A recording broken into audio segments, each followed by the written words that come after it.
Hello everyone, welcome back to lab made life. तो आज का हमारा टॉपिक है मेंटेनेंस ऑफ इंस्ट्रूमेंट्स। आज हम पढ़ेंगे कि लेबोरेटरीज के अंदर सारे ही इंस्ट्रूमेंट्स की मेंटेनेंस कैसे रखते हैं, कैसे रखनी चाहिए, वो पढ़ेंगे इसमें हम। All equipment in instruments in the lab should have instruction manuals regarding proper use and maintenance requirements. सारी ही लेबोरेटरीज के अंदर इक्विपमेंट्स की और इंस्ट्रूमेंट्स की प्रॉपर यूज़ कैसे करते हैं उनको एंड मेंटेनेंस कैसे की जाती है इसकी, तो मैन्युअली लिख के रखना चाहिए। एंड होता ही है, मैन्युअली लिख के रखते हैं कि किसी टेक्नीशियन को नहीं पता हो या कोई फ्रेशर है उसे नहीं पता है कि इसकी प्रॉपर यूज़ कैसे की जाती हैं, सारे इंस्ट्रूमेंट को कैसे यूज़ किए जाते हैं एंड मेंटेनेंस कैसे रखी जाती है इनकी, तो वो पढ़ के उसे पता चल जाता है। तो मैन्युअली सब कुछ इंस्ट्रक्शन होती है लैब के अंदर। सो फर्स्ट पढ़ते हैं हम, स्टार्ट करते हैं। Clean all the laboratory instrument properly after use. Use करने के बाद लेबोरेटरीज के जितने भी इंस्ट्रूमेंट है उसे अच्छे से क्लीन करके रखना चाहिए। Don't forget to put off main switch off instruments after use. Use करने के बाद मेन स्विच को ऑफ करना ना भूलें। Cover the instruments when not in use. अगर कोई इंस्ट्रूमेंट यूज़ में नहीं है तो उसको अच्छे से कवर करके रखें। Never way the substance by placing it directly on the pan. Use a butter paper. अगर किसी भी सब्सटेंस की वे करना है, मतलब उसे तोलना है, तो डायरेक्ट पैन पे ना रख के उसे बटर पेपर पे रख के वे करना चाहिए। Never put an empty beaker और glassware on the hot plate when it is hot. कभी भी बीकर को या ग्लास वेयर को हॉट प्लेट पे ना रखें अगर वो हॉट है तो। Place the centrifuge on a firm base. It should not be placed near a sensitive equipment such as photometer or spectrophotometer because it generates electrical noise and high current when started up. कभी भी centrifuge को photometer के पास या फिर spectrometer के पास, sensitive equipment के पास ना रखें, क्योंकि जब वो स्टार्ट होता है तो वो जनरेट करता है इलेक्ट्रिकल नॉइज़ को एंड हाई करंट को जनरेट करता है, जिससे कि जो सेंसिटिव इक्विपमेंट्स है वो टूट भी सकते हैं, ब्रेक हो सकते हैं।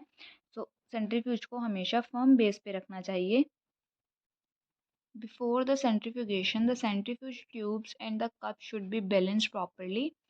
सेंट्रीफ्यूगेशन करने से पहले एक बार चेक कर लेना चाहिए कि जो सेंट्रीफ्यूज की ट्यूब्स और कप्स हैं वो बैलेंस्ड है या नहीं प्रॉपरली, क्योंकि अगर एक चैम्बर में 4 ट्यूब्स होंगी एंड उसके अपोजिट चैम्बर पे 3 ट्यूब्स होंगी टेस्ट की, सैंपल की, तो वो कभी भी रन नहीं करेगा। हमेशा सेंट्रीफ्यूज जो होता है वो बैलेंस्ड होके ही रन करता है, अदरवाइज वो नहीं रन करेगा। Do not run the centrifuge with buckets और tubes missing from the unit. अगर यूनिट में मिसिंग है ट्यूब्स बकेट्स तो वो कभी भी रन नहीं करेगा। तो हमेशा बैलेंस्ड है या नहीं है प्रॉपरली वो चेक कर लेना चाहिए एक बार रन करने से पहले सेंट्रीफ्यूज को।